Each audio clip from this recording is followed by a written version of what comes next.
Hello student, my name is Deepak. मैं हूं new method की तरफ से। आज का हमारा टॉपिक है संविधान। तो सबसे पहले मैं आपको बता देता हूँ, ये पूरा कोर्स रहेगा। इसके अंदर हम आपको पूरा संविधान लिखवाएंगे। कौन कौन से इसमें अनुच्छेद थे, कौन से इसमें संशोधन किए गए हैं, कौन से इसमें भाग हैं, कौन से अनुसूचियां हैं, ठीक है, इसके कितने सारे पार्ट बनाए गए हैं और कब कब उन सभी की डेट और सभी धाराएं आपको इस वाली बुक के अंदर आपको लिखवाया जाएगा। ये पार्ट फर्स्ट है वीडियो का। ये पेज नंबर 1 होता है। संविधान की प्रस्तावना होती है इसमें पूरी। जो हमारा रियल में संविधान जो है उसके अंदर जो प्रस्तावना लिखी गई है, पेज नंबर 1 पे यही पूरी चीज लिखी हुई है। वही चीज आज मैं आपको इसमें फर्स्ट वीडियो में समझाऊंगा। नेक्स्ट पार्ट में मैं आपको इसके अलग अलग नियमों को बारे में समझाऊंगा। नेक्स्ट पार्ट में आपको ये भी पता लगेगा कि कौन सी चीज पहले आएगी, कौन सी बाद में आएगी। तो पेज नंबर फर्स्ट रहेगा ये। आप इंडेक्स के लिए कम से कम 3 पेज छोड़ देना। अब स्टार्ट करते हैं इसके बारे में। तो संविधान की प्रस्तावना ये हमारा आज का टॉपिक है। यहाँ पे आप जैसे कि देख सकते हो, हम भारत के लोग भारत को एक संपूर्ण प्रभुत्व संपन्न समाजवादी पृथक निरपेक्ष लोकतांत्रिक गणराज्य बनाने के लिए तथा उसके समस्त नागरिकों को सामाजिक, आर्थिक और राजनीतिक न्याय, विचार, अभिव्यक्त, विश्वास, धर्म और अपनापन की स्वतंत्रता, प्रतिष्ठा और अवसर की समानता प्राप्त करने के लिए तथा उन सब में व्यक्ति की गरिमा और राष्ट्र की एकता और अखंडता सुनिश्चित करने वाली प्रभुत्वता, बंधुत्वता बढ़ाने के लिए प्रेरित है, यानी कि प्रस्तुत है। ठीक है, जैसे यहाँ पे हम लिखा है, हम भारत के लोग, यानी कि सभी भारत के लोग एक ही चीज बोल रहे हैं। क्या?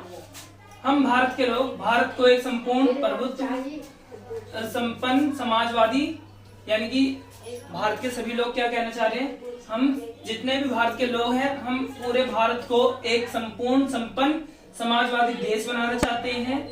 ठीक है, पथ निरपेक्ष का मतलब है सच की राह पे चलने वाला देश बनाएंगे। लोकतांत्रिक गणराज्य, यानी पूरे देश के अंदर लोकतंत्र रहेगा, यानी कि जनता के बारे में, जनता की भलाई के लिए इसमें काम किया जाएगा बनाने के लिए, तथा उसके समस्त नागरिकों को, यानी जितने भी उसके नागरिक है, भारत के जितने भी नागरिक है, उन सबको सामाजिक, आर्थिक, यानी कि उनको एक अच्छा समाज दिया जाएगा, आर्थिक उनका विकास करवाया जाएगा, तथा राजनीतिक न्याय, और उनको उनके ऊपर कोई अपराध होता है, कोई जुर्म होता है, तो उस चीज के लिए न्याय भी दिया जाएगा। विचार, उनकी जो भी विचार होंगे जनता के, उन सभी को प्रस्तुत किया जाएगा सरकार के सामने। यानी जनता अपनी बात सरकार के सामने रख सकती है और सरकार उन बातों पे सुनवाई भी करेगी। अभिव्यक्ति मतलब जितने भी नागरिक हैं वो जो भी चाहते हैं सरकार को बताते हैं। उनको अगर मान लो कोई एक भीड़ है, मतलब एक समाज है, उसको किसी चीज की आवश्यकता है, तो वो सरकार को इस चीज के बारे में बता सकती है। विश्वास, यानी जो सरकार है वो अपनी जनता पे विश्वास रखेगी और जनता भी अपनी सरकार के ऊपर विश्वास रखेगी। दोनों के बीच में तालमेल बैठाने का काम करेगा संविधान। धर्म और उपासना, यानी धर्म और उपासना, यानी जो आपने वैसे नॉर्मल भाषा में आपने धर्म का मतलब होगा कि भाई मजहब, यानी कि पूजा पाठ करना, नमाज पढ़ना, ये सब। बट जो पॉलिटिकल में धर्म होता है, इसका मतलब होता है सच बोलना, न्याय का साथ देना, अन्याय का साथ नहीं देना, जुर्म ना करना, अपराध ना करना, किसी पे अत्याचार ना करना, चोरी डकैती ना करना, ये सब धर्म होता है पॉलिटिकल में।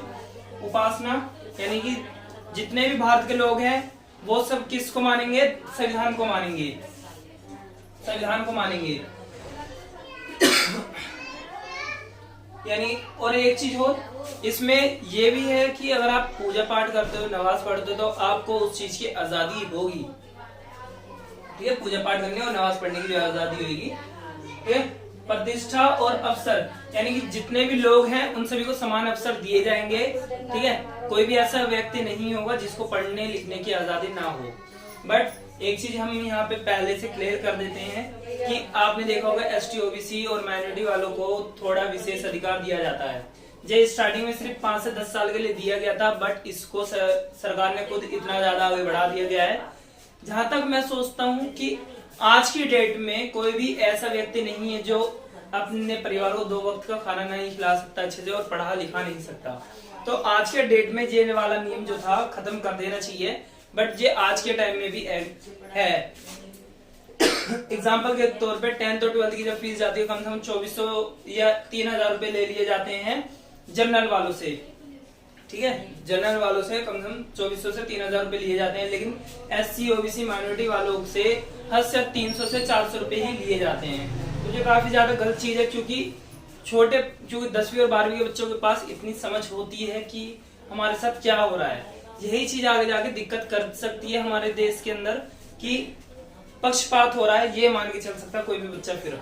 तो इस चीज को सरकार को कम करना चाहिए या इस नियम को हटा देना चाहिए। अगर आप मेरी बात से सहमत हैं तो प्लीज कमेंट्स में यस या नो या अपनी राय जरूर दें। मेरा थोड़ा गला खराब है, इसी वजह से मेरे को खांसी अभी हो रही है। गरिमा तक का मैंने बता देता, और अफसर तक का बता देता। अफसर की समानता प्राप्त करने के लिए तथा उन सब में व्यक्ति की गरिमा और राष्ट्र की एकता, यानी जो व्यक्ति है उसके इंसल्ट नहीं करी जाएगी, यानी हर एक नागरिक को उसका सम्मान दिया जाएगा, और राष्ट्र की जो एकता है उसको बनाए रखने का काम करेंगे। बट जो अभी मैंने थोड़ी देर पहले चीज बताई थी, अगर वो चीज ठीक नहीं हुई तो हो सकता है हमारे भारत में आगे जाके कोई दिक्कत या परेशानी बने इस चीज से। तो राष्ट्रीय अखंडता को बनाने के लिए सभी नागरिकों को एक समान मानना होगा, जिसकी वजह से SC OBC माइनॉरिटी वालों को उनकी जो वो दे रखी है छूट, उस चीज को हटाना होगा। सभी लोगों को एक समान मानो। एकता तक आपको आई थिंक समझ में आ गया होगा। अखंडता सुनिश्चित करने के लिए यानी कि क्या करना है, अखंडता भी बनानी है, यानी कि अब भारत के टुकड़े नहीं होने चाहिए। पहले बहुत सारे टुकड़े हो चुके हैं पहले से ही। बंधुआ बनाने के लिए, बंधुता का मतलब होता है मैत्री, यानी दोस्ती यारी बनाने के लिए इन सब चीजों की जरूरी है। ठीक है, आई होप इतना आपको समझ आ गया हो। कोई भी अगर आपको दिक्कत है तो आप कमेंट्स में जरूर पूछ सकते हैं। अगर आपको फिर भी समझने में थोड़ी प्रॉब्लम हो रही है तो मैं इसका थोड़ा और विस्तार करके आपको समझा दूंगा। एक बार आप इसका स्क्रीनशॉट ले लो। अब मैं आपको यहाँ से लेके यहाँ तक का समझा देता हूँ। अब बात करते हैं यहाँ से लेके यहाँ तक के संविधान की प्रस्तावना में क्या बताया गया है। दृढ़ संकल्प होकर अपनी इस संविधान सभा में राज्य आज तारीख 26 नवंबर 1949 ईस्वी, यानी जो यहाँ से लेके यहाँ तक में क्या बताया गया, जो उस टाइम पे भारत का संविधान बनकर तैयार होता 26 नवंबर 1949 में, तो वहां पे संविधान सभा के अंदर सारे लोग बैठे थे। तो वो बोल रहे हैं कि दृढ़ संकल्प होकर हम अपने भारतीय संविधान की तारीख बता रहे हैं यहाँ पे 26 नवंबर 1949 ईस्वी में क्या करेंगे, वो तद द्वारा इस संविधान को अंगीकृत अधिनियम और आत्मसमर्पित करते हैं। यानी कि वो क्या कह रहे हैं, अपनी मर्जी से हम अपने सभी नियमों कानूनों को संविधान के अंदर जोड़ते हैं। ईस्वी का मैंने यहाँ पे मतलब लिखा है, ये थोड़ा ही मात्रा हट गई है।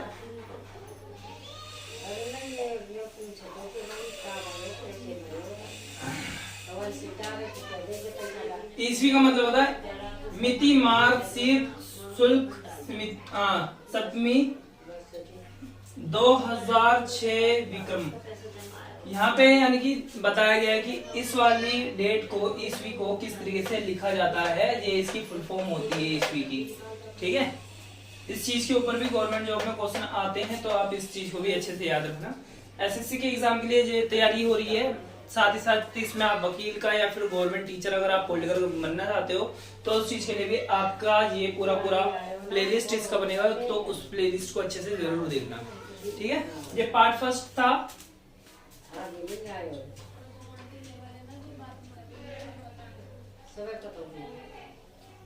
ये पार्ट फर्स्ट है। पार्ट सेकंड में मैं आपको इसके अंदर होने वाले जितने भी कार्य होंगे वो सारे बताऊंगा। ठीक है, इसके लिए आप एक मोटा सा रजिस्टर जरूर बना लेना ताकि आप पूरे संविधान को उसमें लिख सको।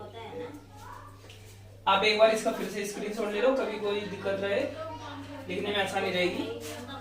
इस वीडियो को अगर आपको समझ नहीं आया तो एक बार और बैक करके जरूर देखना। मैं अभी आपको स्टार्टिंग से लेके एंड तक का शॉर्ट तरीके से बता देता हूँ। इसमें बताते हैं हम भारत के लोग अपने देश को यानी भारत को एकता के साथ रखेंगे, अखंडता बनाए रखेंगे, और हम इसमें लड़ाई झगड़ा नहीं करेंगे, मैत्री के साथ रहेंगे, बंधुता रहेगी। साथ ही साथ इसमें जितने भी नागरिक हैं उन सभी को मौलिक अधिकार और उनका सम्मान दिया जाएगा। साथ ही साथ उनका आर्थिक और राजनीतिक रूप से विकास किया जाएगा, उनको न्याय दिया जाएगा, उनकी विचारधाराओं का सम्मान किया जाएगा। इस पूरे पार्ट में यहाँ से लेकर यहाँ तक के एरिया में यही चीज लिखा हुआ है। और साथ ही साथ उनको किसी भी काम को करने के लिए समान अवसर दिया जाएगा। बट जहां तक मैं सोचता हूँ ऐसा पूरा संपूर्ण नहीं लिखा और नहीं हो रहा है, मतलब बोल रहे हैं समान अवसर दिया जाएगा लेकिन समान अवसर नहीं दिया जा रहा। जो भी आपकी राय है कमेंट्स में जरूर लिखना। आई होप आपको ये फर्स्ट पार्ट समझ में आ गया हो। बात करेंगे अब नेक्स्ट पार्ट की, वो भी नेक्स्ट वीडियो में। तब तक के लिए tata and bye bye. But अगर आपकी इंग्लिश खराब है तो कमेंट्स में दिए गए लिंक को जरूर क्लिक करके देखना।